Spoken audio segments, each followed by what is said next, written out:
स्वार्थपरता जैसे जैसे बढ़ती जाती है, प्रकृति मनुष्य से अपनी दूरी बढ़ाती जाती है।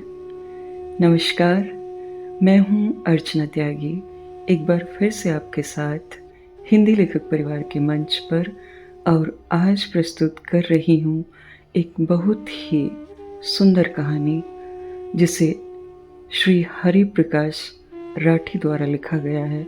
कहानी का शीर्षक है अमरूद का पेड़। जैसे महाजन अपने बढ़ते धन को देखकर खुश होता है, किसान अपने लहलहाते खेतों को देखकर खुश होता है, माता अपने प्रिय पुत्र को देखकर खुश होती है, नवीन जी अपने बाहर आंगन पर लगे अमरूद के पेड़ को देखकर खुश होते थे। न जाने उन्हें इस पेड़ से क्यों इतना लगाव हो गया था। कोई 5 साल हुए उन्होंने नर्सरी से लाकर इसका पौधा लगाया था। बड़े जतन से इसकी देखभाल करते थे, समय समय पर खाद पानी सब कुछ मुहैया करवाते थे। समय जाते देर नहीं लगती, पेड़ भी अपने कद्रदान के घर आकर ऐसा फूला फला जैसे शुक्ल पक्ष का चंद्रमा। वर्ष दर वर्ष पेड़ बढ़ता गया और कुछ ही वर्षों में फलों से लद गया। शाम आंगन में आराम कुर्सी पर इस पेड़ के साये में बैठकर नवीन जी की सारी थकावट दूर हो जाती थी। बच्चा जवान होकर जब सुपुत्र हो जाता है तो माता पिता उसके पालने में उठाई सारी पीड़ा को भूल जाते हैं। ठीक यही हाल नवीन जी का इस पेड़ को लेकर था। नवीन जी, जिनका पूरा नाम नवीन चंद्र दत्ता है, अब प्रौढ़ हो चुके हैं। सर पर कुछ कुछ बाल ही नजर आते हैं, जैसे विदा लेते यौवन के अवशेष हों, परंतु उनका ललाट दैदीप्यमान है तथा चेहरे से सौम्य एवं विद्वान नजर आते हैं। हृदय से अत्यंत दयालु हैं एवं उन्हें देखते ही लगता है जैसे कोई भला उपकारी आदमी हो। कॉलोनी में उनकी सबसे अच्छी मित्रता है। दरअसल उनके सहज स्वभाव के कारण लोग उनसे अक्सर मिलने आते थे। सबके सुख दुख में बढ़ चढ़ कर काम आते थे वो। शादी हुए कोई 20 वर्ष हो गए। एक बेटा एक बेटी है, मुकुल एवं मालती। पत्नी शालिनी समझदार एवं व्यावहारिक है, पर उन्हें मूर्ख ही समझती है। उसे अच्छी तरह से मालूम है कि मेरे पतिदेव को सभी मूर्ख बनाते हैं।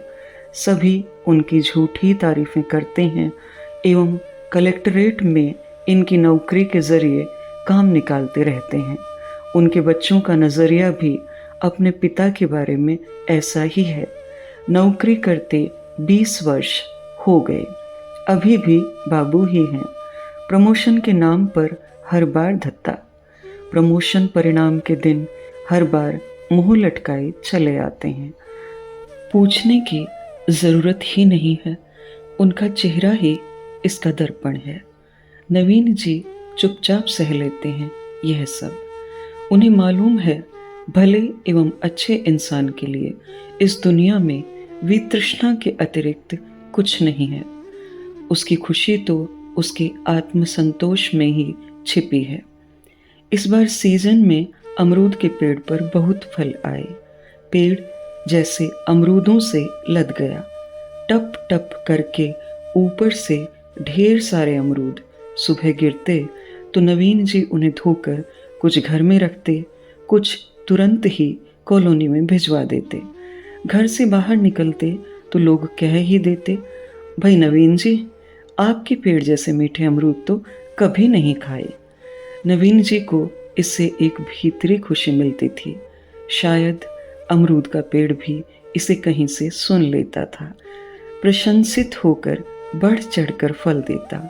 सुबह शाम पेड़ पर न जाने कितने पक्षी, कोयल, कौवे, कबूतर, मोर आते थे एवं फल खाकर जाते थे। कॉलोनी के बच्चे तो उस पेड़ के इर्द गिर्द ही रहते थे। उन्हें तो जैसे स्वर्ग मिल गया था। उन्मत्त शैशव को और क्या चाहिए। सबको मालूम था नवीन जी कुछ नहीं कहने वाले।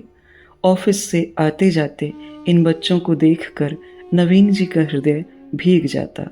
उन्हें लगता जीवन से कोई एक छोटा सा अर्थ निकल आया हो।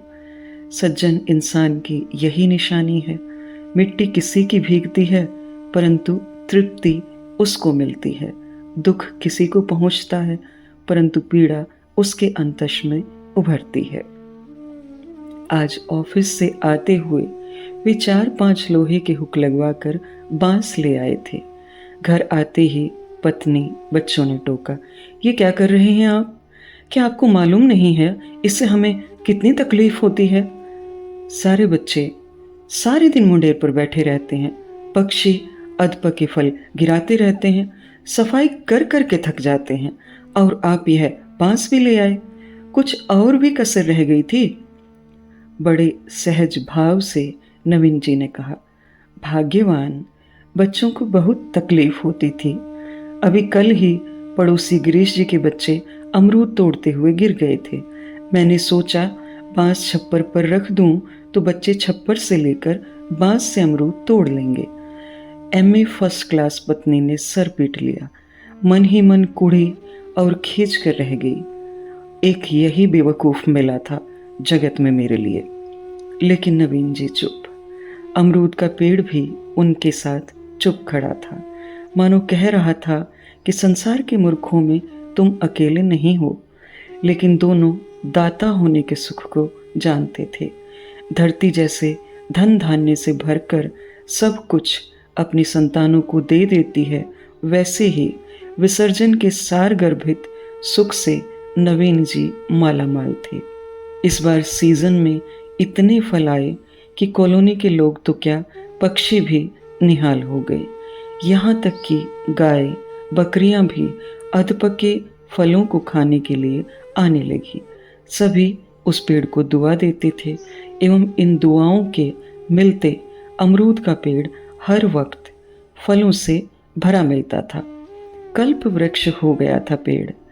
उपकारी व्यक्ति की संपत्ति जैसे कभी खाली नहीं होती, वैसी ही हालत पेड़ की थी।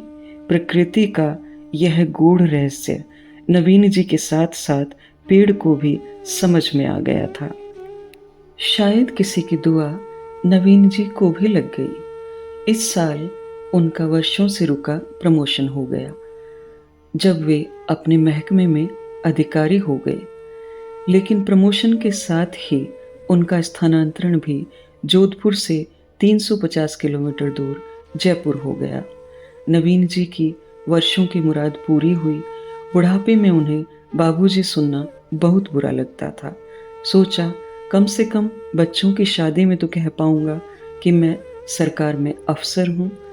अफसर आखिर अफसर होता है। बाबू को तो सब्जी वाला भी सलाम नहीं करता। पैसा सब कुछ थोड़े है, इज्जत भी कुछ चीज है। इंसान की मनई स्थिति के अनुकूल उसके विचार भी बन जाते हैं। चूंकि दूसरी जगह तुरंत रिपोर्ट करना था, अतः आनन फानन सामान पैक हो गया। उन्होंने मकान मालिक को हिसाब कर चाबी पकड़वा दी। कहा, हम सभी कल यहाँ से चले जाएंगे। नई जगह की नई तकलीफें नवीन जी के जेहन में घूमने लगी थी। रात भर सो भी नहीं पाए। सुबह सूर्य जल्दी ही उग आया था। शायद उसे भी नवीन जी को विदाई देनी थी। अच्छे दिनों में समय जाते देर नहीं लगती। आंगन में हल्का सुनहरा प्रकाश बिखरने लगा था।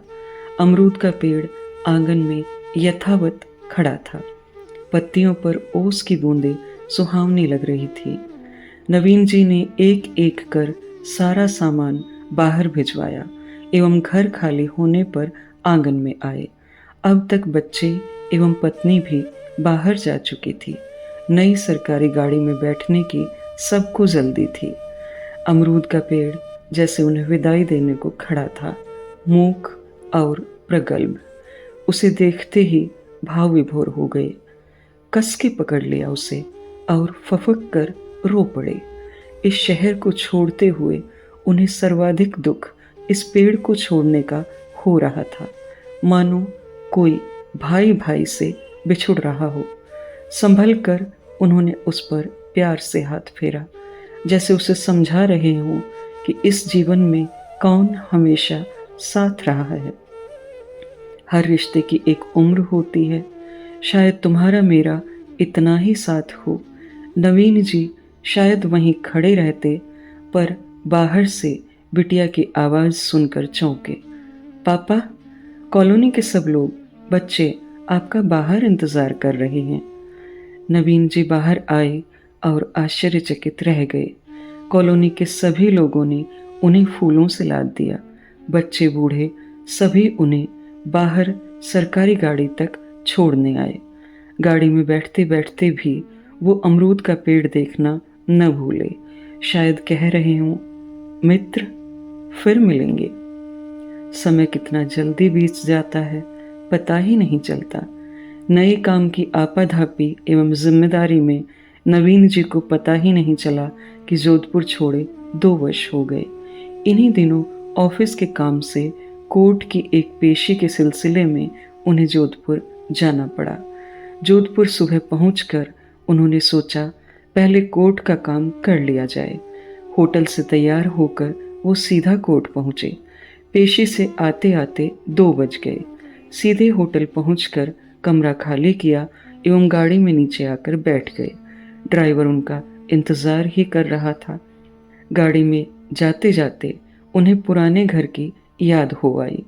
पुरानी स्मृतियां कुरेदने लगी। कॉलोनी रास्ते पर ही थी। सोचा लगे हाथों सभी से मिल लें। पुरानी यादें ताज़ा हो आई। अमरूद का पेड़ देखने को उनका अंतस तड़प उठा। वे सीधे अपने पुराने घर में गए और यह देखकर अचंभित हो गए कि वहां अब कोई पेड़ नहीं था। नए किराएदार ने बताया कि पेड़ कुछ समय पूर्व गिर गया एवं उसे फेंकवा दिया गया। इसी दरमियान कॉलोनी के गिरीश जी वहां आ गए एवं उन्हें दूर एक तरफ ले गए। कहने लगे, नवीन जी क्या बताएं, आपके जाने के बाद से ही इस पेड़ के बुरे दिन आ गए। नए किराएदार शर्मा जी कड़क आदमी हैं। उन्होंने पेड़ पर किसी को नहीं चढ़ने दिया। बच्चे भी डर से अब मुंडेर पर नहीं जाते। पक्षियों को गुलेल से मारते रहते हैं एवं पेड़ के फल बांटने का तो सवाल ही नहीं। सिवाय खुद के खाने के किसी और को फल देना तो इन्होंने सीखा ही नहीं। थोड़े ही दिनों में जैसे पेड़ को नजर लग गई। पेड़ में कीड़े लग गए। इस वर्ष कोई फल नहीं आया। थोड़े दिनों में ही पेड़ ठुंड हो गया एवं गिर गया। नवीन जी को जैसे सदमा लगा। वे चुपचाप आकर गाड़ी में बैठ गए एवं ड्राइवर को गाड़ी चलाने को कहा। गाड़ी में आते ठंडे झोंकों से शायद उनका मन शांत हुआ। सोचा यह प्रकृति अपने आप में कितनी पूर्ण है। जब तक फल बंट रहे थे, फल आ रहे थे।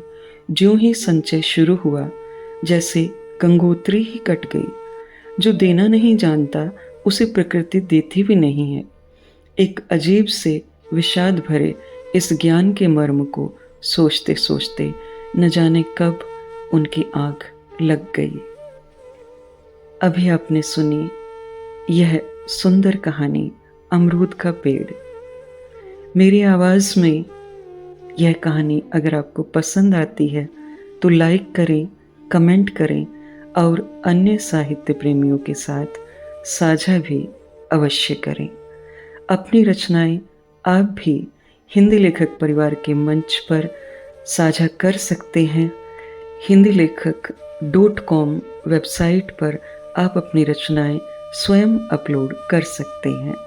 आपकी रचना का प्रसारण किया जाएगा। मैं अर्चना त्यागी अब आपसे विदा लेती हूँ। फिर मिलते हैं एक और कहानी के साथ बेहतरीन कहानियों के सफ़र में। धन्यवाद। अगर आपको रचना पसंद आती है तो लाइक और कमेंट्स ज़रूर करें और शेयर कीजिए।